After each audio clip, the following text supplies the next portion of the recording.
palavra de Deus diz assim: Mardoqueu enviou esta resposta a Ester: não pense que por estar no palácio, você escapará quando todos os outros judeus forem mortos. Se ficar calada, num momento como este, alívio e livramento virão de outra parte para os judeus, mas você e seus parentes morrerão. Quem sabe não foi justamente para uma ocasião como esta que você chegou à posição de rainha. Feche seus olhos. Pai, estamos aqui na tua casa nessa noite, Deus, compreendendo, meu Pai, que a dimensão do ambiente em que nos encontramos, aos nossos olhos, Senhor, parece apenas, meu Pai, mais um recinto, parece apenas mais uma casa, mais um local, Senhor, onde as pessoas se reúnem. Mas se os nossos olhos espirituais pudessem ser descortinados, certamente, meu Deus, entenderíamos como entendeu Jacó, que aqui, meu Pai, é o lugar onde a tua presença se encontra. Aqui é um lugar, meu Pai, consagrado, Senhor, a ti, pois nesse lugar nós não realizamos outras reuniões, não realizamos, meu Pai, outras atividades, mas separamos, Senhor, esse espaço, separamos, Senhor, este cenáculo, meu Pai, para buscar e invocar, Senhor, e glorificar a tua presença. E esse, Senhor, é o momento que nós dependemos exclusivamente agora do teu Espírito Santo. Precisamos, Senhor, que o Senhor fale conosco. Precisamos, meu Pai, que o teu Espírito, Senhor, nos alimente. Precisamos que a nossa fé, Senhor, seja reavivada. E agora, Senhor, confiando, meu Pai, que o Senhor nos ama e que o Senhor, meu Deus, quer falar conosco nessa noite, eu te peço, meu Pai, conduz a pregação da tua palavra nessa noite, em nome de Jesus. Queridos, para nós começarmos a ministração e chegarmos naquilo que Deus quer falar com a sua igreja nessa noite, eu vou trazer para você, de forma muito breve, um pouco da história de quem foi Ester, para que a gente possa compreender o versículo que nós lemos. Eu gosto sempre de trazer o contexto do texto que nós estamos lendo, para que a igreja tenha um firme fundamento daquilo do que Deus fala através da sua palavra. Contextualizando historicamente, se você pega a Bíblia para ler, você vai ver o tempo em que Deus tira o povo do Egito, o seu povo, os descendentes de Abraão, que estavam escravizados através da vida de Moisés, leva o povo à sua terra, o povo chega na terra, pede a Deus um rei, Deus levanta como primeiro rei, o rei Saul, depois vem a casa de Davi, se estabelece no governo e no reino do povo de Deus, a nação de Israel, a nação que levava o nome que Deus deu a Jacó, mas os descendentes de Abraão. E ali a gente vai começar a ver que depois de Davi, depois de Salomão, esse reino se divide e começa uma instabilidade de reis que entravam e serviam a Deus, reis que entravam e desagradavam totalmente a Deus. Um reino dividido, até que você vai chegar já próximo ali aos registros dos livros dos reis que governaram esta nação, e você chega ali no encontro com o livro do profeta Daniel, na geração de Daniel, quando esse povo é levado cativo para a Babilônia. O povo é levado cativo e começa agora a viver em terras estranhas. A gente acompanha toda essa história na Bíblia, todo esse contexto. Nesse momento é que acontece exatamente a história da rainha Ester. Em um momento em que já não governava mais sobre a Babilônia Nabucodonosor, mas a história vai contar, quando você está lendo o livro do profeta Daniel, que um rei chamado Belsazar, descendente do próprio Nabucodonosor, ele perde o reinado porque tocou nas coisas sagradas de Deus. A Bíblia diz que Deus envia a sua mão, escreve numa parede, julgando aquele homem, e numa noite o reino é tomado pelos medos e os persas. E aí agora temos um rei na Bíblia que encontramos duas expressões para o nome da mesma pessoa. Pode ser o rei Xerxes, a gente vê essa expressão, como vemos também a expressão do rei Assuero. É o mesmo rei, na Bíblia, depende da linguagem que está sendo usada na tradução do nome do rei. E esse rei, ele tinha uma rainha no seu reino, que ela era muito bonita. E ele dominava o mundo. O domínio e o governo do mundo estava na mão do rei. Ele estava sobre todas as nações, em um governo que tem a sua origem no próprio Deus. Foi Deus quem determinou que Nabucodonosor, a Bíblia diz que Deus chama Nabucodonosor de meu servo, fosse cumprir juízo contra a nação de Israel. Só que agora, irmãos, no meio de toda essa aflição, no meio desse cativeiro, ainda vem um decreto para exterminar todo o povo de Deus. Um decreto em que o rei tiraria do seu próprio tesouro as suas riquezas, a sua prata, porque naquele dia todo mundo poderia tomar tudo que fosse dos judeus, matar todos os judeus, e além de ficar com tudo que fosse deles,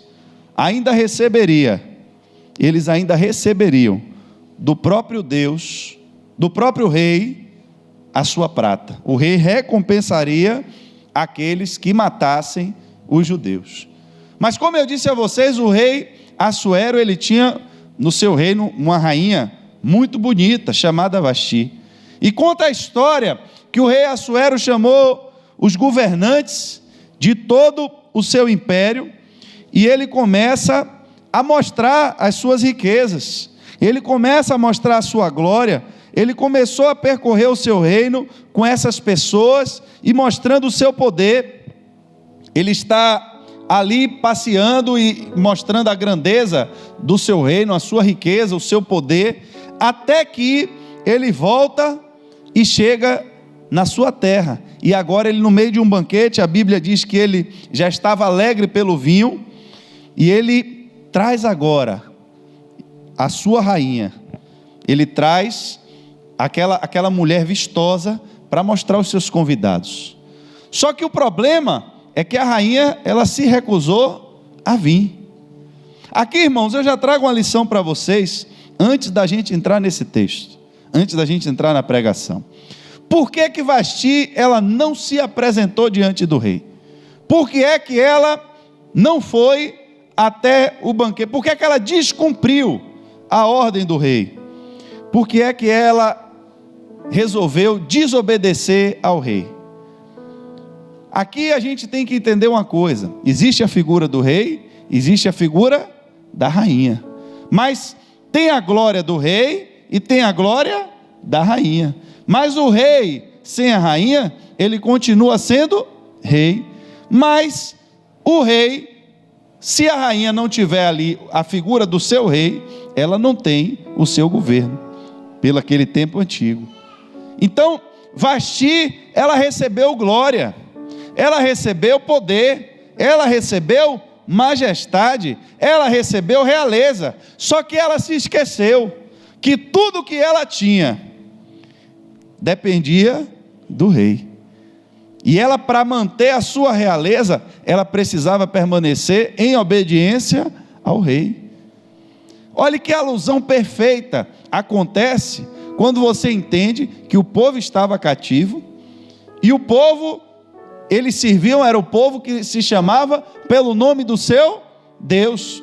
Deus sem o povo continuava sendo Deus, mas o povo sem Deus não era nada, porque a história daquele povo, entenda o que eu quero lhe dizer, Vasti não era ela que tinha o poder, não foi ela quem dominou o império e constituiu Assuero como rei, mas foi ao contrário. Ela se tornou rainha porque ela se casou com o rei. Não foi o contrário. Não foi ele que se tornou rei porque se casou com a rainha. O povo de Israel, eles não eram nada, eram escravos no Egito. Aí Deus vem habitar agora no meio do seu povo, chama o povo pelo nome, leva o povo pelo deserto, um povo, irmãos, que não tinha histórico nenhum de artilharia, de guerra, de técnicas militares, de nada, mas porque Deus se manifestou no meio do seu povo, ele tornou aquele povo um povo poderoso. Só que nós, quando começamos a viver nesse ambiente e que recebemos a glória de Deus, e que a glória de Deus se manifesta através de nós, temos que tomar muito cuidado, porque senão nós começamos a querer roubar a glória de Deus para nós. Nos esquecemos que tudo que temos, que tudo que somos, é porque nós estamos em aliança com Deus. Na hora que a nossa aliança com Deus foi quebrada, Ele continua sendo Deus, mas sobre a gente, já não somos mais nada.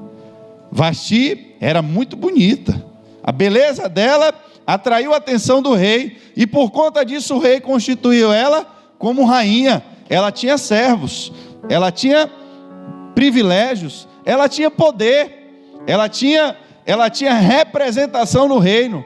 Mas quando o rei disse: mande Vasti vir à minha presença, e ela disse: não vou, naquele dia tudo que ela tinha foi tirado dela. O rei continuou no seu governo, mas ela já não era mais, e agora já havia um decreto no reino para que se achasse outra para ocupar o seu lugar. Eu vou lhe dizer mais uma vez, tem muitas pessoas na igreja que Deus chama, que Deus lhe dá uma posição, Deus lhe coloca em um lugar de honra, para que você faça a obra dele, para que você represente ele, para que você honre ele, mas às vezes Deus lhe chama: eu estou precisando de você, eu quero agora você aqui comigo, eu quero uma obra. E aí você vai dizer a Deus: Deus, agora eu não posso, agora eu estou ocupado demais, já me tornei importante demais, já me tornei bonito demais, a minha beleza agora e a minha graça já me dá essa autoridade, essa autonomia de eu dizer a hora que eu quero e a hora que eu não quero servir a Deus. Irmãos, tome cuidado, porque quem deu o cargo, quem nomeou Vasti como rainha foi o rei, mas na hora que o rei tirou, já tinha um lugar vago para outro. E agora, irmãos, eu tenho vivido isso ao longo de meu ministério. Eu sofria muito quando eu perdi algum líder, alguém que estava na frente, porque eu achava que o líder trabalhava para mim. Se eu trabalhava com jovens, não que eu tenha experiência nenhuma, mas já tenho alguns dias aí fazendo a obra de Deus, e eu sofria muito, porque você cria um vínculo afetivo, não tem jeito, você tem alguém trabalhando com você, do seu lado você cria uma expectativa, você começa a ter um contato diário, e quando alguém ameaçava e dizia: pastor, está difícil, está não sei o quê, e a gente ia, a gente corria, a gente aconselhava, a gente tentava dar um jeito ali da pessoa ficar, e eu sofria muito, até um dia que Deus falou comigo de forma muito clara: a obra não é sua, a obra é minha, e quem trabalha, não trabalha para você, trabalha para mim. A sua função é direcionar quem está trabalhando. Se você direcionou e a pessoa não quer fazer o que você ordenou, deixe comigo. Irmãos, eu tenho já aí alguns dias aí trabalhando, como eu disse a vocês, isso nunca deu errado. Toda vez que Deus tira um, ou que um vai embora, Deus sempre traz o melhor. Nunca, irmãos, foi diferente, porque a obra não é minha. Eu não fico mais desesperado, não fico mais angustiado. Você quer ir, meu irmão? Quero. Você tem certeza do que você está fazendo? Tenho. É a sua decisão, não sou eu que estou lhe mandando ir. Mas, irmãos, nunca Deus tirou alguém, ou permitiu que alguém fosse, para não mandar alguém melhor. Nunca. Sempre foi assim. Porque, irmãos, a obra não é minha, o trabalho não é meu, tem um rei estabelecido aí, e é ele quem nomeia os cargos. Quando você se chega até ele, quando você tem um relacionamento com ele, tem uma posição para você nesse reino, tem um cargo para você nesse reino. Mas se você perde a sensibilidade de ouvir o que o rei está lhe chamando, se você perde a sensibilidade de ouvir o que Deus tem para você, na hora que você perde a ideia de que você deve submissão, por mais que você seja o maioral de todos, mas alguém ainda está acima de você, que é Deus. A Bíblia diz que no céu Deus criou alguém perfeito no céu, perfeito. Aqui na terra não, no céu tinha alguém perfeito. Você quer saber se alguém é bonito? Quero. Então vá comparar ali com o modelo da perfeição. Você quer saber se algo é esplendoroso? Quero. Então vá lá comparar com ele, porque ele é o modelo. O modelo, ele é... Eu quero conhecer a essência do que Deus fez de mais bonito. Você vai lá ver esse cidadão aí. Ele, quando você vê ele, a partir dele você compara os outros. Tem um que é quase parecido com ele. Tem outro que é mais ou menos. Tem um que já não parece tanto. Mas quem é parecido com ele, meu irmão, pode ter certeza que é muito bonito. Porque ele é o modelo da perfeição de Deus. Mas esse modelo da perfeição de Deus olhou um dia para a sua própria beleza, para a sua própria estrutura. E agora ele disse: eu não preciso mais de Deus.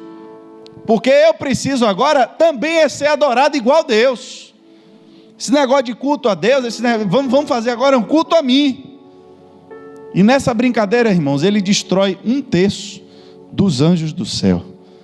E eu quero que você abra os seus olhos, porque esse ser, ele ainda não foi destruído, ele desceu para a terra. Se ele conseguiu enganar 1/3 dos seres celestiais que viam a grandeza de Deus lá no céu, os anjos, a Bíblia diz que os seres humanos, eles foram criados um pouco menor do que os anjos.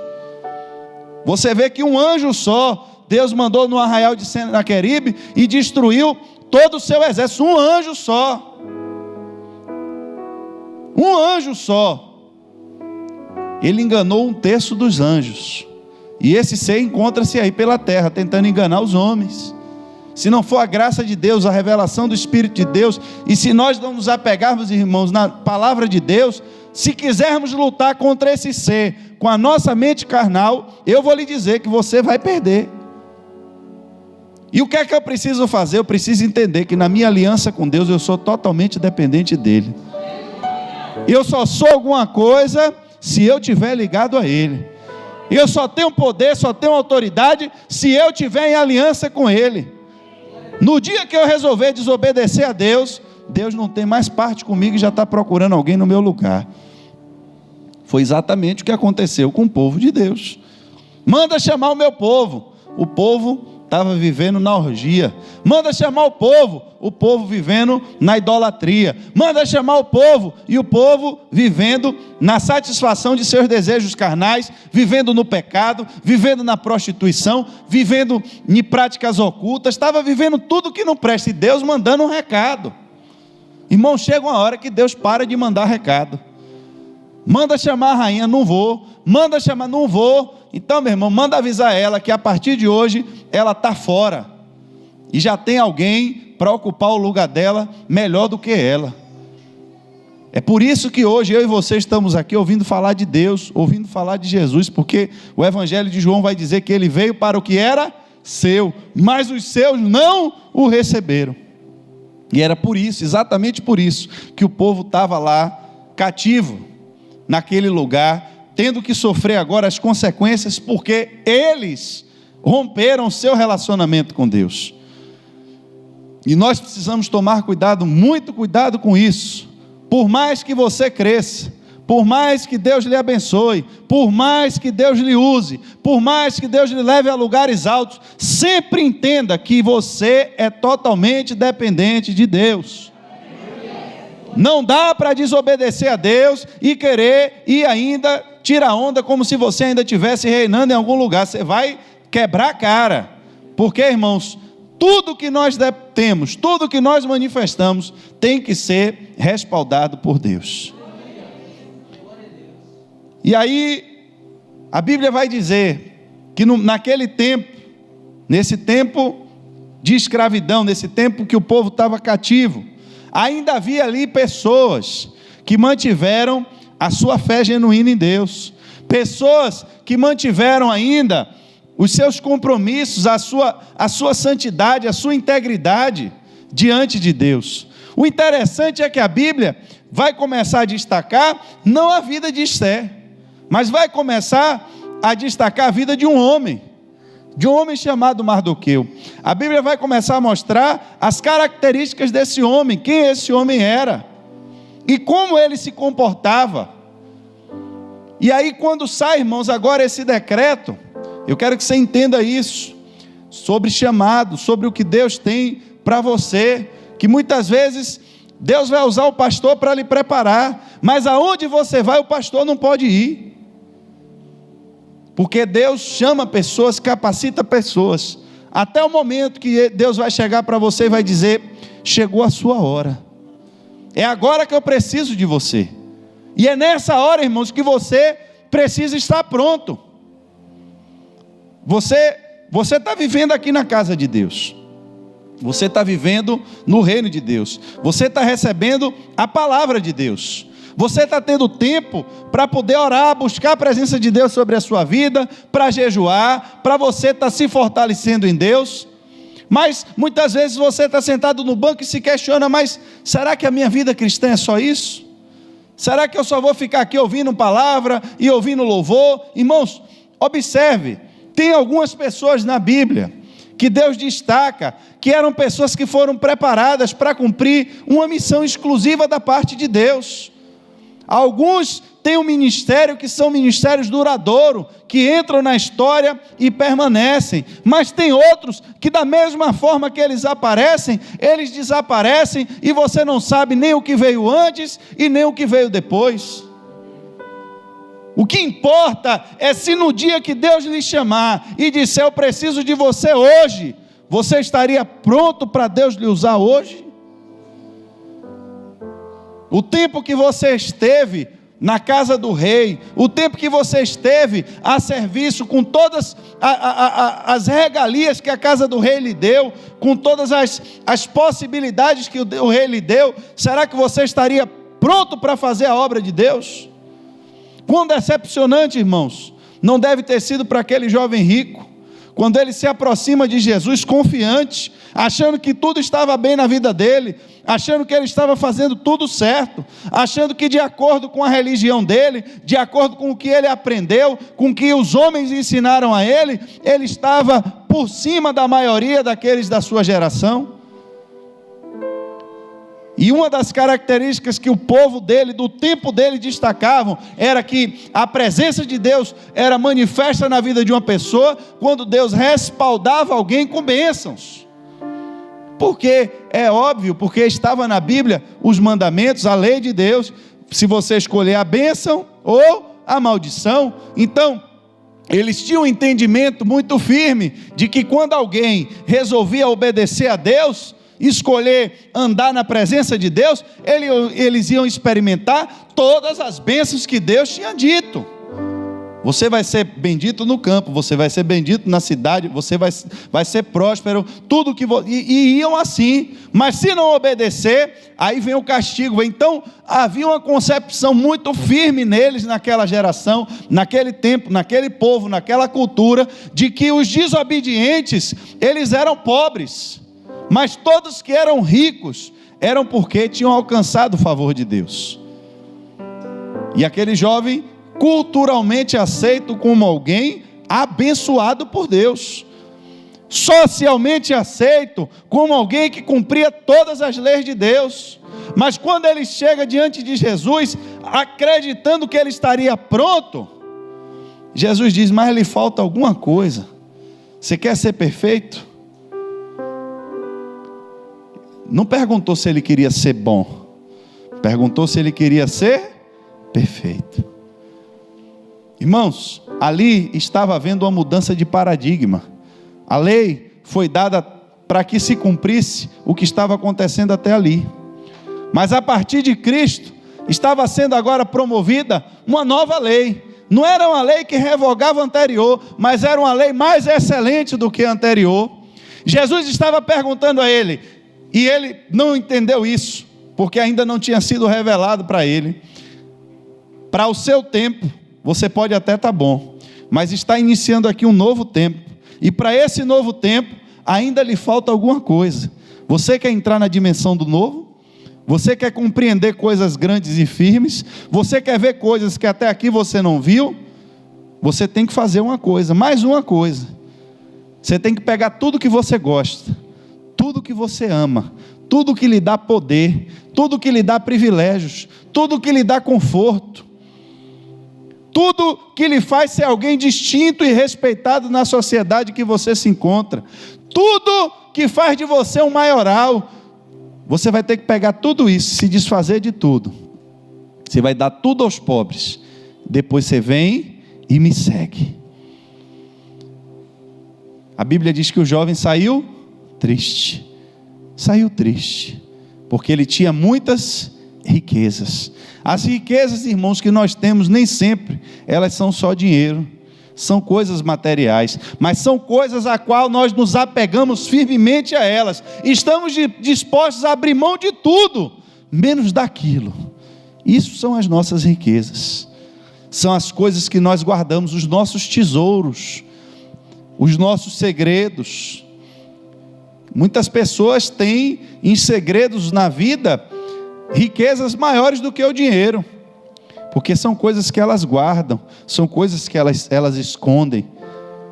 E aqui a gente começa a entrar no texto, e foi por isso que eu introduzi essa ideia, para você entender que às vezes, para seguir a Jesus, ele fez essa proposta ao jovem e disse a ele: ainda lhe falta alguma coisa. Ele chegou no lugar certo, estava diante da pessoa certa, fez a pergunta certa, teve a resposta certa, mas tomou a atitude errada. Quando Vasti é tirada de cena, aqui, irmãos, começa a mudar a vida agora de uma jovem que a Bíblia não diz como nem porquê, mas que perdeu seus pais. Eu não sei se ela ficou órfã porque os seus pais morreram no momento da resistência em que foram levados cativos, não sei lhe dizer, não vou ficar inventando o que a Bíblia não diz, não sei lhe dizer se já no cativeiro babilônico, se eles ficaram, não sei lhe dizer. A Bíblia só diz que essa jovem foi criada pelo seu primo, porque ela não tinha pai e nem tinha mãe.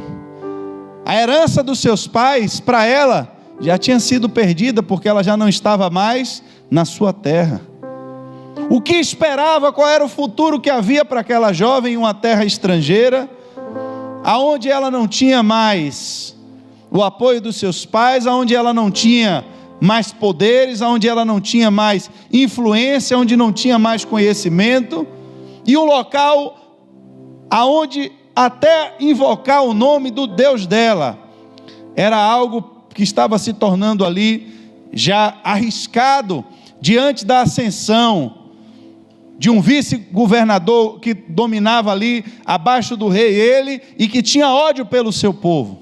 Mas abre-se uma porta, abre-se uma oportunidade para que as jovens se apresentassem, porque o rei ia escolher uma nova rainha. E ela, que sai de uma descendência agora, na nova realidade do cativeiro, eu não sei lhe dizer se ela vem de uma família de nobres, se ela vem de uma família de pessoas ricas, mas vem de alguém que tinha nome, que pertencia a uma tribo, uma das tribos de Israel, a tribo de Benjamim, vem agora e comparece diante do rei. Irmãos, no meio de tantas mulheres, o rei escolheu exatamente ela. Eu lhe pergunto, se coloque agora no lugar dessa jovem. Você veio como cativo para uma cidade, você já não tem mais seus pais, você já não tem mais nada, e da noite para o dia, você agora se vê como a mulher mais importante daquela nação. E não só daquela, como de todas as outras nações, porque agora aquele rei, ele era governador do mundo, era um governo a nível mundial, ele dominava sobre todas as outras províncias, sobre todas as outras nações. Se você pesquisar sobre o domínio do Império Medo-Persa, você vai ver a importância no livro de história, não estou falando de Bíblia não, pega o livro de história que você vai ver, está registrado na história do mundo aí, história, sei lá como é que chama isso, história de alguma coisa, quem é professor que deve saber, história o quê? Geral, pronto, é isso aí. Aí, ó, eu estava tentando lembrar essa palavra. Está escrito nos registros da história geral, irmãos. O Império Medo-Persa é uma realidade, ele existiu. E aqui, você agora está vendo uma mulher que sai de uma circunstância totalmente adversa, alguém que talvez alguém passou, olhou e disse: essa daqui não vai dar para nada, essa aqui não vai prestar para nada, isso aí, quem sabe não vai virar uma prostituta agora nesse país, só Deus sabe o que vai acontecer com ela. E agora essa menina se vê como rainha, a mulher do imperador, do governador geral. Só que, irmãos, o fato dela ter chegado lá não mudou de onde ela veio, não mudou as origens dela. Só que até então ninguém sabia de onde ela veio, ninguém sabia qual era a descendência dela. E às vezes no meio da igreja a gente está assim, tem muita gente que entrou pelaquela porta, se encontrou com o rei, e o rei, quando viu você, se apaixonou por você, e o rei disse: eu vou tornar ele meu filho.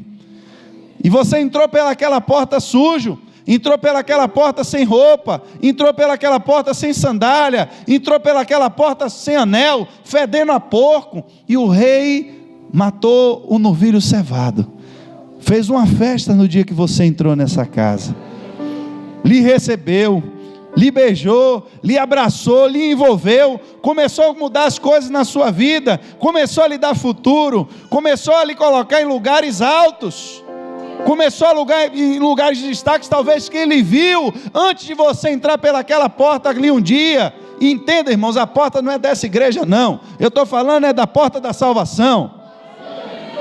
Se eu pudesse, a igreja não tinha nem porta, a gente arrancava até isso aí. Mas eu estou falando da realidade do seu encontro com o rei. Quando você se tornou filho do rei, a sua vida mudou.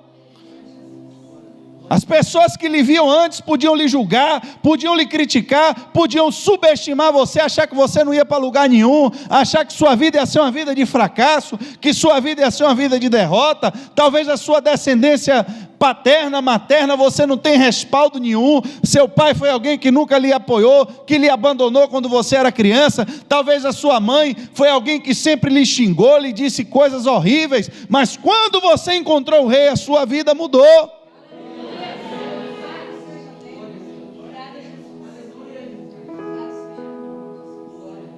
O problema é que quando a gente vai se acostumando na casa do rei, a gente tem às vezes uma tendência a se esquecer de onde a gente saiu, e se esquecer que de onde a gente veio. Está cheio de gente lá que precisa também entrar na presença do rei, e a gente faz questão de nem tocar mais nesse assunto. Eu conheci pessoas, irmãos, que eu conheci essas pessoas quando eram humildes, conheci essas pessoas quando elas não tinham condições. E um dia eu tive com uma pessoa dessa, e ela estava em uma outra realidade, estava em um nível já assim para o mundo, né? O mundo podia dizer: essa pessoa é milionária, podia dizer isso. E eu estava em uma festividade com essa pessoa, e fui lembrar de um fato que aconteceu há muitos anos, e quando eu citei um determinado episódio, essa pessoa me repreendeu na frente de todo mundo, de forma séria: não toque nesse assunto, por favor, eu não gosto nem lembrar dessas coisas. Eu olhei e eu disse: é verdade, eu achava que a glória era do rei, que tudo que eu tenho foi o rei que me deu, mas eu estou sentindo que alguém aqui já está entendendo que foi a beleza dele que conquistou isso aqui, que foi o poder dele que conquistou isso aqui. Só que o mundo, irmãos, preste atenção agora, é nisso que eu quero confrontar essa posição. O mundo está caminhando para uma mudança de governo, o mundo está caminhando para uma mudança de paradigma mais uma vez. A ascensão de todo governo, de toda autoridade, traz consigo o espírito que ela carrega. Preste atenção, uma mudança de governo e uma mudança de autoridade traz consigo uma ascensão da autoridade espiritual que ela carrega. O governo que vai se levantar no mundo, a Bíblia diz que é o governo do anticristo, mas o governo do anticristo, ele vem com toda a eficácia e autoridade de Satanás. É isso que está profetizado que vai acontecer no mundo, porque o Nabucodonosor traz o povo, bota o povo na Babilônia, e começa ali aquele processo, vem o Império Medo-Persa, mas agora se levanta, irmãos, um governador se levanta alguém da confiança do rei, e quando esse homem chamado Amã começa a ter autoridade, esse homem ele era descendente de Agag, ele era descendente dos amalequitas, um povo que Deus disse que para eu ter, se você tiver curiosidade, tem uma ministração nossa, está no YouTube, sobre Amaleque. Se você tiver curiosidade, entra no YouTube depois e pega uma ministração que fizemos aqui sobre Amaleque. Deus disse que sobre Amaleque não teria misericórdia. Sobre Amaleque não era para ser exercida nenhum tipo de benevolência, era para matar todo mundo daquele lugar. E o rei Saul, quando vai cumprir a ordem de Deus, ele poupa o melhor do gado de Amaleque. Ele traz consigo Agag, o seu rei. Era dessa descendência espiritual amaldiçoada que vem esse homem agora chamado Amã. Quando Amã se estabelece agora como principal influenciador do rei, irmãos, ele traz consigo o espírito de Amaleque.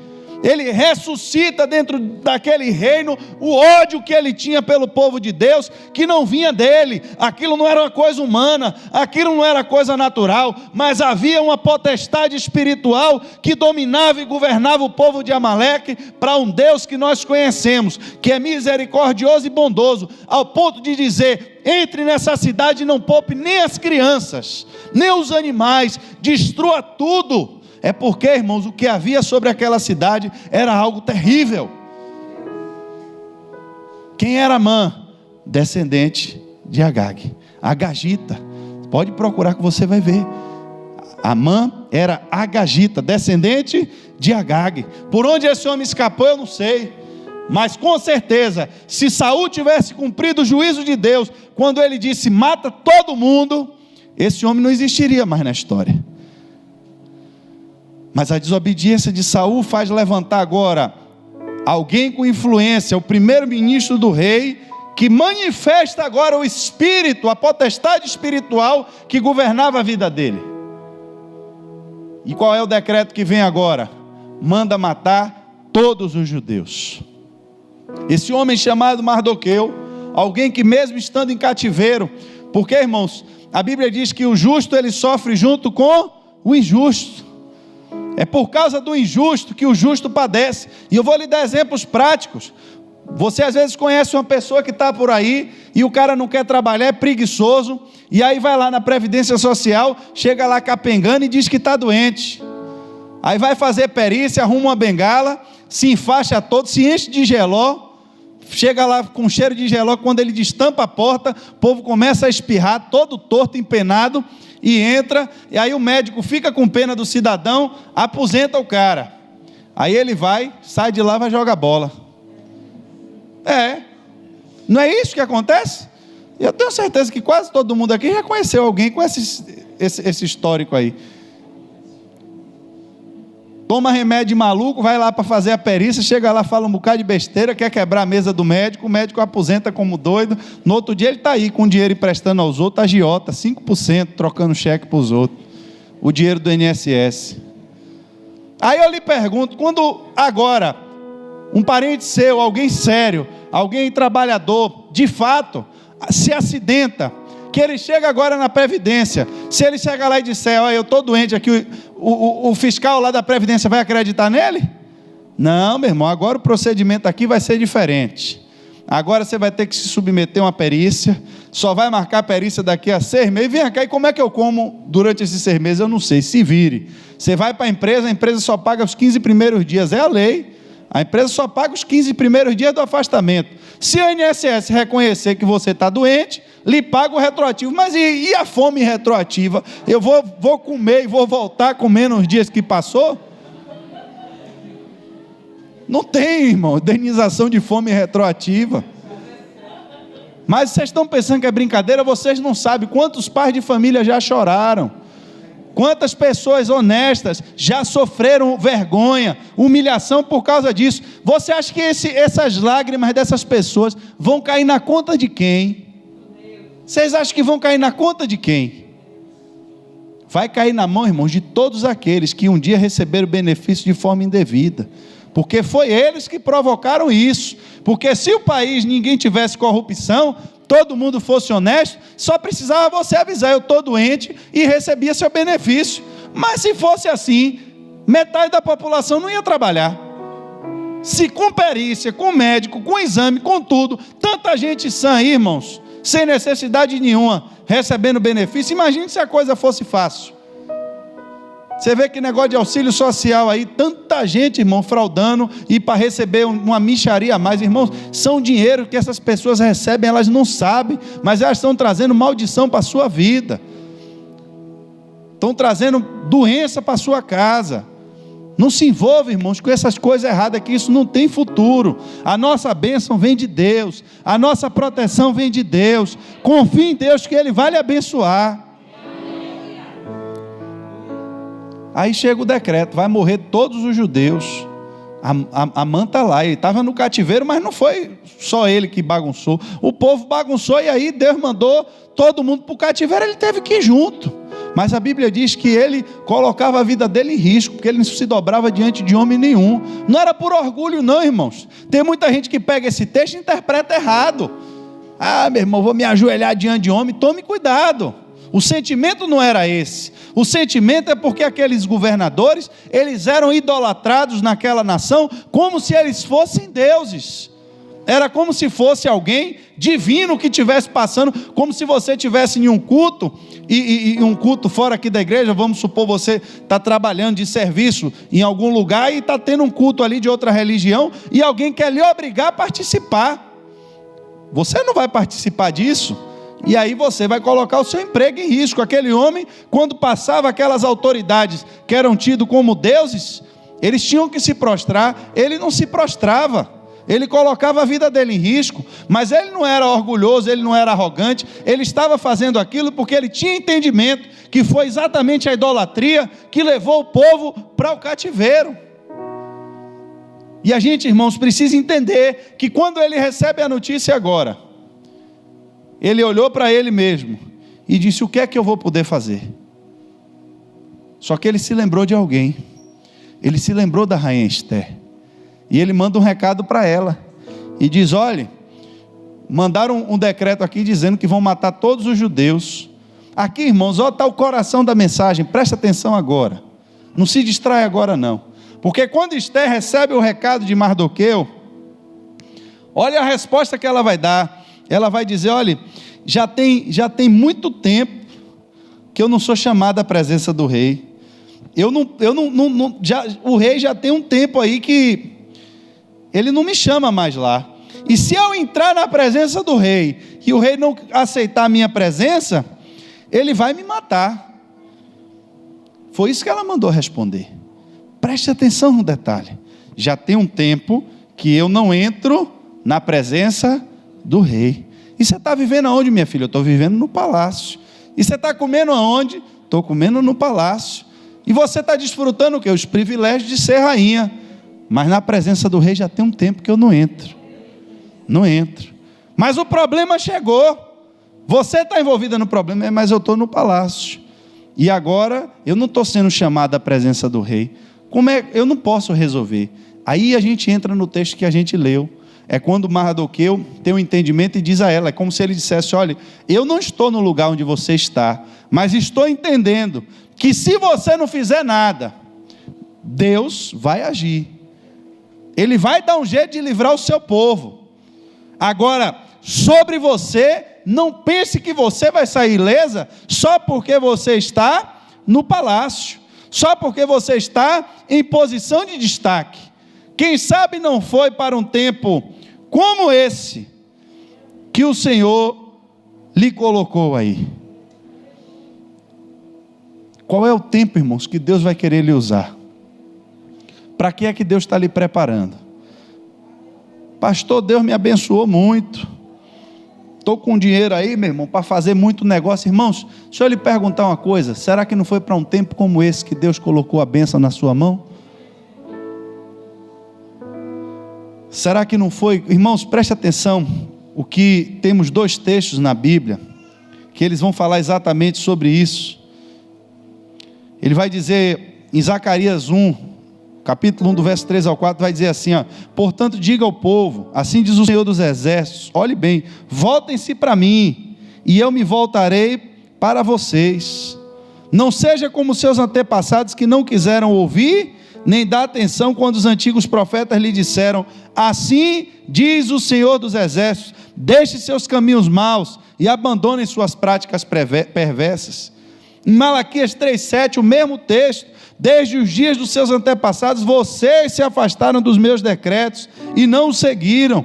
Agora voltem-se para mim, e eu me voltarei para vocês, diz o Senhor dos Exércitos. Mas vocês me perguntam: de que maneira voltaremos? Quando a pessoa pergunta de que maneira voltar, é porque ela não sabe nem onde foi que ela se perdeu, não sabe nem o que é que está. Irmãos, 2 textos, Deus chamando a atenção do povo: voltem-se para mim, vocês precisam se voltar para mim, porque se vocês fizerem isso, eu vou me voltar para vocês.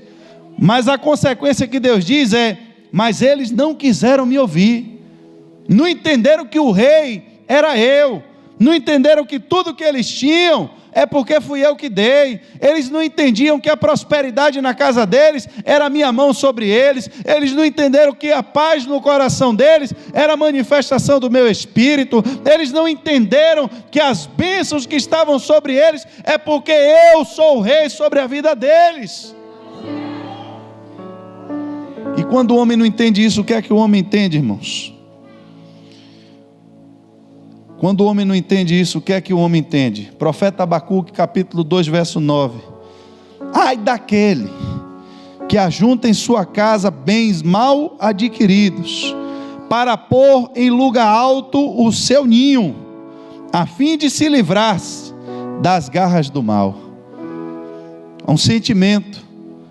O homem que está lá já com os celeiros, a Bíblia diz que já era um homem rico, e agora ele tem uma grande colheita. E ele olha, ele já era rico, já tinha muito, já tinha celeiros cheios. O que é que eu vou fazer com tanta riqueza?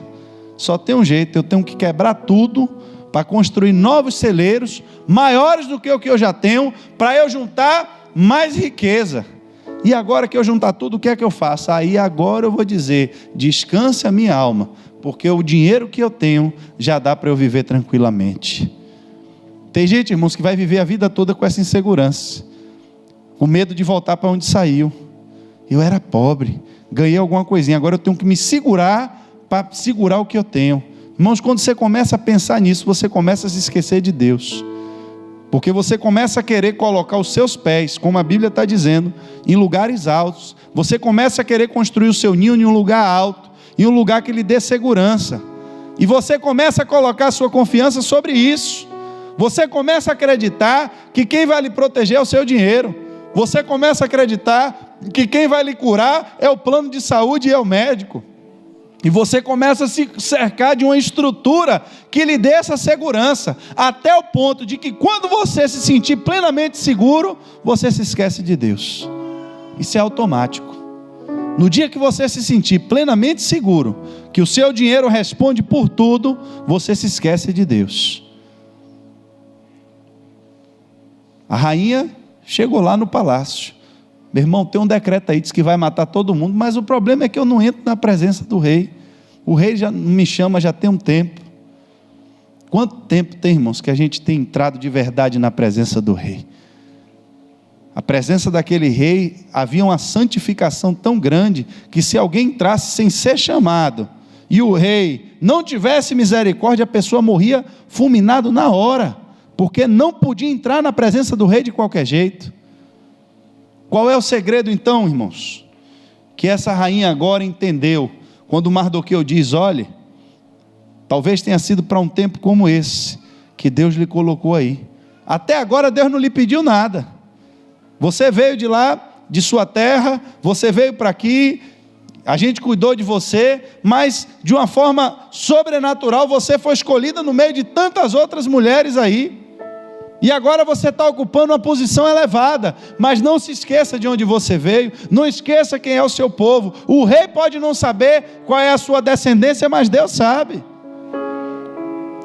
O pastor, o líder da igreja pode não saber qual é a sua história, mas Deus sabe. Hoje as pessoas podem estar lhe vendo na igreja bonitinho, arrumado, mas você tem uma história. Você sabe de onde você veio. E quantos desse povo, que antes era o seu povo, não estão condenados à morte com a carta de Satanás na mão lá fora? Porque Satanás já deu o decreto dele, já está estabelecido, e ele está aí fora, matando, roubando e destruindo. Hoje Deus lhe salvou, você está aqui dentro, graças a Deus. Mas de onde você veio, quantos ainda estão lá? Quantos não estão lá fora fazendo as mesmas coisas que você fazia quando você estava lá? Mas hoje eu estou na casa do rei, estou em um ambiente protegido, aí Deus está dizendo, olha, se vocês não clamarem, as pedras clamarão. Mas não pense vocês que o sangue dessas pessoas eu não vou requerer dessa geração. Geração que só entra na igreja e tudo que se fala dentro da igreja é de sacrifício. Eu li um texto hoje em Provérbios, na nossa leitura bíblica. Eu louvo a Deus pela vida das pessoas que estão seguindo, que estão firmes aí, que estão postando. Deus abençoe vocês. No texto de hoje apareceu, no livro de Provérbios, um versículo muito forte. Diz assim, ó: Deus detesta os sacrifícios que os maus lhe oferecem, especialmente quando oferecem com más intenções. A linguagem que se passa é que qualquer sacrifício que você oferecer a Deus, Deus está recebendo. Parece que Deus é um mendigo que está na porta da igreja passando fome, que qualquer coisa que você der a Deus, Deus recebe. Irmãos, preste atenção, o valor das coisas para Deus não está no valor que as coisas têm para os homens. É por isso que ele diz que quando o homem é mau, Deus já detesta o seu sacrifício. Está aqui, já está aqui. Caim foi lá e ofereceu o sacrifício, porque Deus não gosta de fruta. Não tem nada a ver, irmãos. O problema, a resposta está na Bíblia. Deus diz, se você fizer o bem, não haverá aceitação para você. Se houver aceitação para você, há aceitação para o seu sacrifício. É filho, irmãos. Você chega lá em casa, na geladeira lá, minha mulher pendura uns papel lá e na porta, irmão, tem uns rabiscos que só Deus para entender o que tem ali. Mas ela entende tudo. Diz que aqui é você. Eu olho lá, tem um traço, uma bola grande no meio assim, eu não sei porquê. Diz que sou eu. Aí o outro pega lá e faz um risco, diz que é um jacaré, pronto, é um jacaré. E eu ainda tenho que interpretar tudo que está ali. Mas por que ela guarda aqueles... Irmão, presta atenção. Se eu vender a casa e largar lá aqueles papéis, a primeira providência que qualquer um que entrar ali é pegar aqueles papéis, jogar lixo e achar, esses caras são doidos guardando um negócio desse. Mas por que a gente guarda? É porque aquele papel tem valor? Tem algum valor ali de dinheiro? Eu vou vender o papel. Vocês querem comprar o quadro de Jonatas? Vender a vocês? Vou mandar emoldurar R$1.000, um quadro todo rabiscado. Quem paga aí R$1.000? Não vou nem apelar muito. R$50. Quem quer o desenho de Jonatas? Ninguém vai pagar, irmãos. Agora, se você pegar um papel daquele e rasgar, você vai arrumar um problema com a gente lá em casa. Você vai arrumar uma briga feia. Porque o valor não está no dinheiro. É porque foi o filho que fez. Deus é a mesma coisa. Quando é o filho que apresenta alguma coisa, ele, irmão, pode ser o louvor mais desafinado do mundo. Quem deu a ele foi o filho. Deus tem prazer em receber o que vem dos seus filhos. Pode não saber desenhar, pode não saber cantar, mas quem deu foi o filho. Mas quando um estranho chega, já pensou, irmão, se alguém chega aí na rua aí e diz, meu irmão, eu estou aqui para você, vir lhe dar uma oferta aqui de 50 centavos. Você vai olhar para a cara do homem e dizer, vem cá, que negócio é esse aí? Eu lhe conheço de onde? Daí você vai perguntar ao cara, vim lhe dar uma oferta de 50 centavos. Tem gente que chega diante de Deus e está sendo ensinada por aí. Qualquer coisa que você der de sacrifício, Deus aceita. Irmãos, primeiro sacrifício tem que ser você. Se Deus não lhe recebe, Ele não recebe o seu sacrifício. Você está dando seu dinheiro à igreja. Não tenha nem dúvida disso. E a igreja, olhe lá se é a igreja, está dando a instituição, vou até mudar o nome. Porque a igreja é espiritual, a igreja é de Deus. Você está dando dinheiro a uma instituição, está dando dinheiro a algum pastor, mas tome cuidado. Porque a Deus, para Deus receber algo de sua mão, primeiro Ele tem que lhe receber.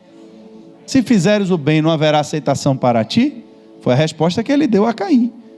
Se lá no começo Deus estabeleceu esse princípio e agora que Ele mudou, só que Ele ainda vai dizer que Deus não só detesta o sacrifício dos maus, mas em especial, ou seja, ainda há um destaque para, aí eu podia dizer, se na primeira ele detesta, irmão, nessa agora é que ele odeia mesmo. É quando o cara ainda dá o sacrifício com a intenção ruim. Eu estou dando sacrifício para Deus me dar de volta. Estou dando para Deus me abençoar. Irmãos, está na Bíblia aqui, ó. Vai ler, Provérbios 21, 27. Deus detesta os sacrifícios que os maus lhe oferecem, especialmente quando oferecem com más intenções. Está aí.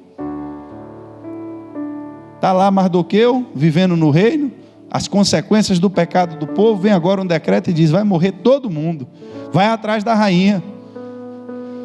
Mas eu estou sem intimidade com o rei, irmão. Não dá para entrar na presença do rei quem está sem intimidade com o rei. Não dá para estar entrando. Eu tenho uma coisa na igreja, irmão, que me dá um pavor. E eu comecei mudando, tomando cuidado isso na minha vida. Porque alguém chega e pede uma oração e a gente diz, vamos orar. Irmão, quando você diz que você vai orar, você está orando mesmo? Ou virou um jargão? Vamos orar.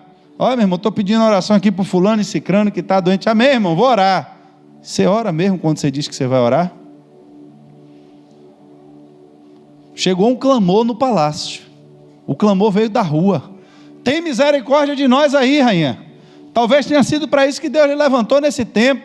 Se você não fizer nada, Deus vai tomar outra providência. Mas, quem sabe não foi para esse tempo que Deus lhe levantou e lhe colocou aí. Você está curtindo a vida no palácio, é uma bênção viver aí, a honra que Deus lhe deu, a glória que Deus lhe deu, mas chegou a hora de mostrar de onde foi que você veio, chegou a hora de mostrar suas origens, chegou a hora de abrir mão de vergonha, chegou a hora de abrir mão de orgulho, porque quem lhe colocou aí foi Deus, e só quem lhe tira daí é Deus.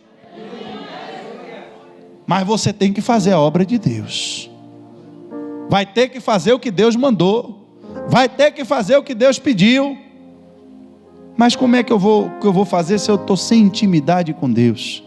Irmãos, não vamos esperar chegar a carta do inferno sentenciando de morte a igreja para que a gente se levante.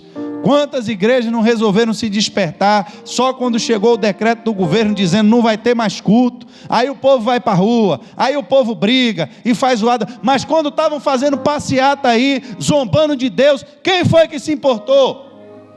Quem foi que foi para o Supremo Tribunal brigar por nada? Todo mundo, ó, caladinho. Por quê? Está vivendo no palácio, irmãos. Está tudo bem.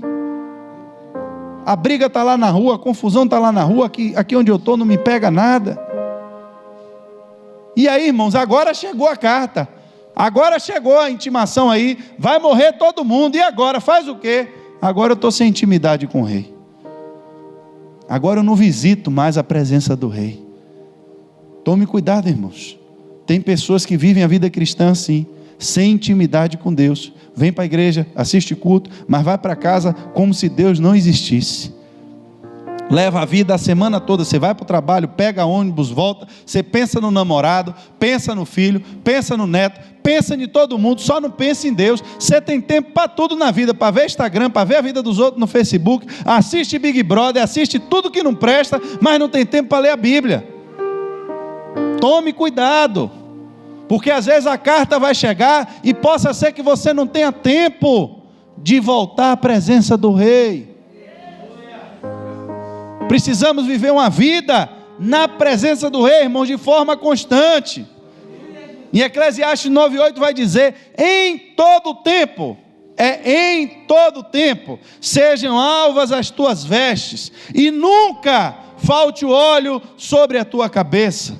Quem anda com vestes brancas, quem anda com óleo na cabeça, está sempre pronto e preparado para entrar na presença do rei. Vai entrar na presença do rei com roupa suja?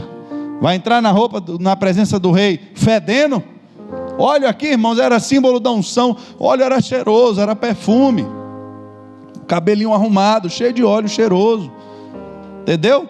E aí, o livro de Eclesiastes vai lhe orientar. Não é para você se vestir bonito no dia que chegar a carta de morte, não é no dia que a doença chega na sua casa, não é no dia que você descobre que seu filho está envolvido na droga, não é no dia que você descobre que seu marido está com um amante na rua, não é nesse dia que é para você procurar o rei, não, irmãos, é para andar constantemente na presença do rei, porque na hora que o problema vier, quem tem intimidade com o rei, é só dizer ao rei o que está acontecendo, irmão, que o rei vai entrar com providência. O homem pode até estabelecer coisas, o homem pode dar decretos, mas a última palavra, ela vem de Deus. É Deus quem estabelece a minha vida, é Deus quem estabelece a sua vida, e o que Ele diz, homem nenhum pode revogar. Voltem-se para mim, eu me voltarei para vocês. Aí agora que o choque de realidade chegou na vida dela, estava pensando que estava tudo bom aí onde você está, né? Estava gostoso viver no palácio, cheio do dinheiro aí. Chegou a hora que Deus está lhe pedindo alguma coisa. Não vai ter nada depois disso. Deus não vai lhe pedir mais nada depois disso. É só isso que Ele quer. O jovem rico, não tem mais nada antes. Depois é outra história, mas é agora. Ainda lhe falta uma coisa, não são várias coisas, não tem várias coisas para tratar depois, só lhe falta uma coisa. Às vezes você vai levar uma vida cristã, Deus só vai lhe pedir uma coisa. Não sei o que Ananias fez para o reino de Deus, mas eu vi Deus pedir a ele uma coisa, está na Bíblia, Deus pediu a ele uma coisa, vai lá, encontra Saulo. Mas Senhor, peraí, o Senhor está agora o Senhor está pedindo demais. O homem saiu de lá com a carta dizendo que vai me matar, vai pegar a minha família, vai matar os meus filhos, vai torturar todo mundo aqui, e é com esse homem que eu vou ter que lidar, é com ele mesmo que você vai ter que se encontrar. Não sei o que Deus pediu antes a Ananias, nem sei se pediu mais nada depois, mas o nome dele está na história, está na Bíblia. No dia que você chegar no céu, você vai conhecer um homem chamado Ananias. Os cristãos que vieram antes de você, vieram antes de mim, e os que vierem depois, vão saber o nome desse homem, só porque ele se dispôs a fazer o que Deus pediu a ele. Só pediu uma coisa, vai lá e ora por ele, prega o evangelho a ele, vai lá. Mas Deus, eu queria que o Senhor me usasse como o Senhor usa o irmão Colosso. Eu queria estar ali na frente com aquele violão, me sacudindo ali, na unção. Queria botar um tambor preto aqui na frente também, uma xícara. E Deus está dizendo, eu não lhe chamei para ser o irmão Colosso. Mardoqueu está do lado de fora do palácio, irmãos. Mardoqueu não tinha como ter acesso ao palácio. Ele não era nada do rei. A sua missão, Mardoqueu, é outra. Fique aqui fora vigiando as portas do palácio. Quem atentar contra a vida do rei, você está de guarda aqui fora. Mas lá dentro do palácio, eu mando outro lá para dentro. Assim é o reino de Deus, irmãos. Tem gente que Deus quer usar dentro, mas tem gente que Deus quer usar fora. Não sou eu que estabeleço. Quem estabelece é Deus. Mas quando eu estou lá fora, pastor, que eu prego e o povo aceita Jesus, aí vem para o púlpito pregar, Deus não usa. Porque quem escolhe, irmão, não é você, não sou eu. Quem escolhe é Deus. Se Deus quer lhe usar na porta do palácio, fica nessa porta desse palácio em nome de Jesus. Mas não pense que porque você veio para o lado de dentro, que aqui dentro a coisa é mais simples. Deus pode lhe pedir uma coisa só a sua vida inteira, mas o que Ele lhe pedir pode ser tão duro e tão difícil quanto o que Ele pediu àquele jovem. Vá lá, pegue tudo que você tem, venda tudo, dê tudo aos pobres e me siga. Não sei o nome desse jovem, não tem identidade na Bíblia. Por quê? Porque se recusou a fazer o que Deus mandou. Naamã, chega lá, o profeta diz, meu filho, vai tomar banho no rio. Rapaz, esse cara está de baboseira comigo. Como é que eu saio da minha terra com o rio mais limpo lá, e ele diz aqui que eu tenho que ficar dando mergulho em água suja? Alguém deu um conselho a ele simples. Se tivesse lhe pedido algo difícil, você não teria feito? Tem gente que às vezes não faz o que Deus manda, porque Deus pede coisas pequenas, coisas simples, e você não entende que às vezes um grande milagre da sua vida pode vir de pequenas atitudes. mas eu venho orando a Deus, já saí de minha terra, o sacrifício que eu fiz, tive que vir atrás do profeta, e carreguei ouro, e carreguei prata, e carreguei bens. Deus não quer nada disso, irmãos. Eu pensei que o profeta ia sair, e que ia botar a mão em minha cabeça, e que ia receber tudo que eu trouxe. Deus não quer nada disso. E o que é que quer? É dar uns mergulhos aí nessa água aí. Ah, meu irmão, mergulho em água eu não dou não. Se Deus quiser todos os meus bens eu dou, mas mergulho em água suja eu não dou. Tem gente dentro da igreja hoje aqui assim, Deus pedindo coisas simples, coisas pequenas, e você está orando por coisa a Deus já há muito tempo, mas Deus, eu quero é o grande milagre da minha vida, e você está com uma carruagem, um preparativo todo preparado para o mover de Deus. Deus só está dizendo: pula dentro dessa água aí, meu filho. Dentro da água eu não pulo não. Eu dou os bens, está tudo aqui. Eu me fico de joelho aqui na frente do homem, pulo, faço o que ele mandar. É só para pular dentro d'água. Dentro d'água eu não pulo não. Fique atento, irmãos, ao que Deus está lhe pedindo. Porque nem sempre o que Deus vai lhe pedir é algo pesado. Às vezes é algo simples. É algo que parece não ter sentido. Porque de onde se veio, nunca ninguém ouviu dizer que lepra foi curada com banho. E olha que Deus não mandou nem passar sabonete. Não foi isso? Era só mergulhar. Será que mergulhar tem comprovação científica que pulando dentro d'água eu vou ficar curado? Irmão, no dia que você entrar na casa de Deus e estiver atrás de ciência, está na hora de você repensar o que você está fazendo aqui. Porque uma coisa que Deus trabalha é com uma palavra chamada obediência. Só isso. Não disse que se creres verás a glória de Deus? É só isso. O que é que Deus está lhe pedindo? Às vezes é uma coisa pequena. Oh Deus, mas peça outra coisa. Qualquer outra coisa eu faço. Deus, eu quero isso. Mas Deus, mas isso aqui, o Senhor sabe, né, Pai? Tem um símbolo para mim, então eu quero isso. Deus, me peça meus camelos. Não, Abraão, só serve se for o seu filho. E não é o outro não. É seu único filho. Mas peraí, Deus, eu tenho dois. O Senhor está atrapalhado nas ideias. Eu tenho Isaac, mas também tem Ismael. Meu filho, Ismael não fui eu que lhe dei, você mesmo que arranjou. Para mim, você só tem um filho, o seu único filho. Foi isso que Deus respondeu. Não venha me dar filho do Paraguai, que eu não quero não, eu quero o verdadeiro. Tem gente dando coisa a Deus do Paraguai, fabricando oferta que não lhe custa nada. Tinha que pegar o bicho, tinha que prender o cordeiro, ficar com ele ali na sua casa. Eu já estou terminando, irmãos. Estou terminando. Meu Deus, sangue de Jesus. Tomei até um susto agora. Esse relógio digital de anda-se atribulado, anda mais rápido que o outro. Ele fica dentro daquela caverna escura ali. Vou mandar botar uma luz lá dentro.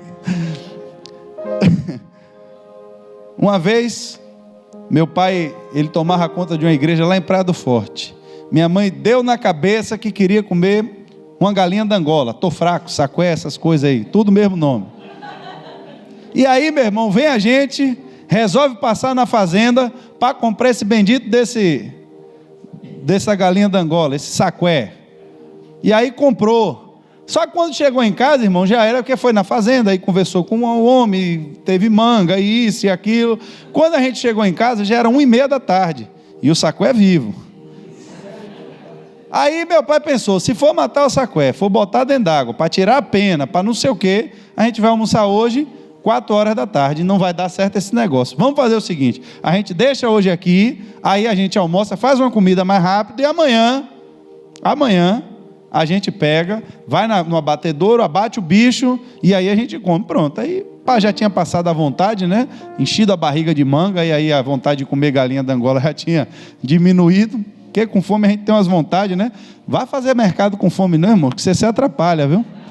Você compra besteira com fome no mercado, porque tudo que você passa na prateleira dá vontade de você comer. A última vez que eu fui para o mercado com fome, eu comprei tanto chocolate, tanto biscoito recheado, que eu disse, está repreendido esse negócio. Aí eu como logo um empim pesado com inhame e pão e vou fazer compra, que aí você chega na seção de doce, chega e enjoa, você vai logo embora. Aí, irmãos, o problema foi que a galinha ficou lá. E meu pai foi trabalhar, e a agonia do trabalho, e vai e volta, e não sei o quê, e a gente dando comida àquele bicho a semana toda. Olhava para a cara dele, ele olhava para a minha cara. No domingo, no sábado seguinte, foi que meu pai foi levar esse bicho para matar. Quem comeu? Ninguém comeu. Por quê? Porque a gente ficava lembrando do bicho, que deu comida ao bicho. O sacrifício era assim. Você tinha que sair da sua casa com um cabritinho de 1 ano. Não sei quantos aqui, é porque Paulo não está aqui, foi com a gente lá para Macururé. Você pega um cabritinho de 1 ano, irmãos, ele é dócil. Ele fica com você ali, ele brinca com seus filhos, ele vem, ele se encosta em você. E você carregava aquele bichinho com você a viagem inteira. Você trouxe da sua casa, você viu nascer, você cuidou.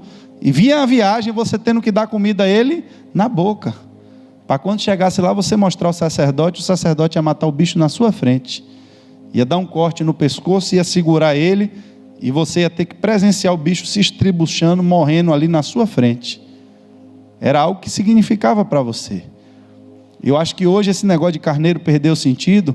Não é que eu vou mandar ninguém sacrificar cachorro, não, irmão. Mas entenda, o significado desse sacrifício era como se você tivesse que matar seu cachorro de estimação. Quem cria cachorro aí, né? Esse grau de afetividade que tem hoje com o cachorro, seu gato. Já pensou se Deus mandasse você sacrificar seu bicho de estimação?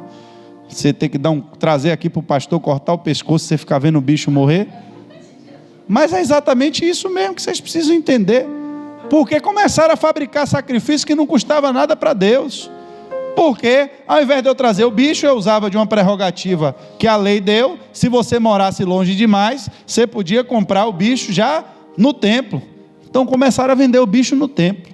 Você vinha andando, meu irmão, de boa, sem trazer bicho, sem nada. Chegava lá, já tinha um bicho na porta do templo, com um carimbo de aprovação pelo sacerdote. Aquele não tinha erro, entendeu? Você podia levar, que não ia ter trabalho de voltar de novo para cá, porque o sacerdote examinava o sacrifício.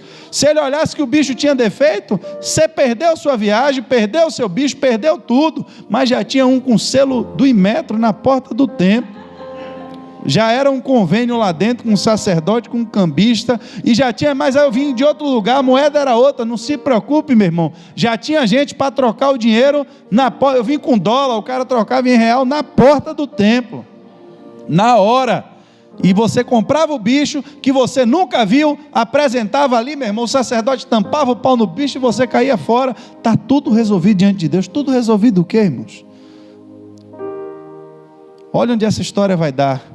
O sacrifício de Jesus significa o que para você, irmãos? Porque tem pessoas que o sacrifício de Jesus para ele é a morte de um desconhecido. Morte de desconhecido não tem valor nenhum, irmãos. Me perdoe a verdade, mas é isso. No dia que o sacrifício de Jesus for alguma coisa para você, no dia que Jesus for alguém importante para você, for alguém que significa alguma coisa para você, você aí vai ser capaz de sentir a morte dele. Você vai entender o valor da morte dele. Você vai compreender o valor do sangue dele sobre a sua vida. Mas quem não tem intimidade com o rei, quem não anda na presença do rei, quem não está na casa do rei, o sacrifício vale de quê? Nada. O que é que Jesus significa para mim e para você? O que é que a presença dele significa para mim e para você? Essa é a grande verdade do Evangelho. Agora vamos jejuar. Não comam nada durante 3 dias, que eu vou entrar na presença do rei, mesmo que seja contra a lei. E se eu tiver que morrer, eu morrerei. Ela entendeu o recado. Eu vou tomar uma atitude. Tem que ter jejum? Tem. Vai ter que ter oração? 3 dias sem comer e sem beber nada. Sacrifício. Vou procurar o rei, vou entrar na presença dele, e se tiver que morrer, eu vou morrer, mas não vou deixar de fazer o que Deus mandou. Queria que você ficasse de pé nessa noite. Deus vai construindo a sua história sobre a face da terra, e algumas pessoas Ele vai preparando como um luzeiro, como quem prepara um poste, vai construindo, mas chega uma hora que Deus vai dizer: agora chegou a hora de você brilhar. E eu quero saber, irmãos, quero que você examine a você mesmo, quero que o Espírito Santo de Deus, porque Deus tem trazido essa palavra para dizer a essa igreja, nessa noite. Está chegando a hora da palavra dele, da promessa dele, do chamado dele se cumprir na vida de muita gente aqui. Chegou a sua hora de brilhar. Chegou a sua hora de cumprir aquilo que Deus já lhe disse um dia que ia fazer através da sua vida. Não espere a sentença chegar. Não espere o decreto chegar. Se antecipe. Busque intimidade com o Rei. Não viva a vida, irmãos, porque nós temos buscado muitas coisas desse mundo, temos nos sobrecarregado de ansiedade. E Jesus disse: tome cuidado, para que aquele dia vocês não sejam pegos de surpresa, sobrecarregados pelas coisas desse mundo. Porque, irmãos, temos dado o nosso melhor nos nossos estudos, temos dado o nosso melhor no nosso trabalho, mas para Deus, irmãos, será que temos oferecido o melhor? Isso não tem nada a ver com igreja não, irmão. Se você acha que é conversa de pastor, saia daqui, vá fazer a obra de Deus em outro lugar. Se acha que o problema de sua vida sou eu, vá para outro lugar. O problema é com você e com Deus. Eu só estou lhe advertindo nessa noite, porque se eu não fizer também o meu trabalho aqui hoje, o que Deus me chamou para fazer, depois Ele vai cobrar de mim também, a minha parte. E é com muito amor que eu lhe digo a verdade, porque eu poderia estar pregando algo para lhe emocionar nessa noite, poderia estar trazendo conceitos filosóficos aqui para você sair daqui radiante, que se conheceu uma grande história. Mas o que eu quero de verdade é que você entenda como está a sua intimidade com o Rei. Porque tem coisas que você precisa fazer que outra pessoa não vai poder fazer no seu lugar. Tem uma obra para você fazer, tem um chamado para você cumprir. Mas eu não posso, pastor, eu estou muito ocupado. Não tem problema nenhum. Você não tem intimidade com o Rei? Não tenho não. Não estou entrando na presença do Rei já tem muito tempo. Se vocês não clamarem, meu irmão, as pedras vão clamar. Mas não pense você que rejeitando a voz do Rei, você vai manter a sua posição. Porque foi por isso que Vasti perdeu o seu reinado. Porque o Rei mandou chamar ela. E ela disse: eu não preciso mais obedecer ao Rei, já me tornei grande demais. A minha beleza, se ele perder a minha beleza, onde é que ele vai achar outra? Irmãos, tem muita beleza escondida por aí, porque quem capacita é Deus. Senhor, tira a minha vida. Por quê, meu filho? Qual foi o seu problema? Só sobrou eu. Você está enganado, rapaz. Eu estou lhe usando nesse tempo, mas tem um bocado na reserva aí que poderia estar no seu lugar. Muitos que não se corromperam, que não dobraram os joelhos a Baal, e que eu podia ter levantado como profeta no seu lugar. Então vamos começar resolvendo isso. Você não quer morrer? Vai lá e entrega logo o seu ministério, que você já vai ungir outro no seu lugar. Já começa assim. Não ia morrer? Não quer morrer? Não só tem você? Então já tem outro pronto para receber a unção que estava na sua vida. Vai lá, procura ele, já pode ungir ele no seu lugar, e depois eu lhe levo. Mas por agora, transfira ainda a unção, porque está cheio de gente, ainda tem um bocado de gente aí escondido, que eu guardei, preservei, para eu usar na hora que eu quiser. Está guardado, está na reserva. Está na reserva. Ah, meu irmão, porque no dia que eu sair, acaba a igreja, irmãos. No dia que, enquanto a igreja for de Deus, pode sair eu, pode sair você, pode sair todo mundo daqui. Deus manda alguém vir de outro país para pregar nessas baixadas aqui, e eu digo a você que uma semana essa igreja está cheia de novo, porque quem enche esse lugar, quem respalda esse lugar é Deus, porque a porta que Ele abre, ninguém fecha, mas também a que Ele fecha, ninguém abre.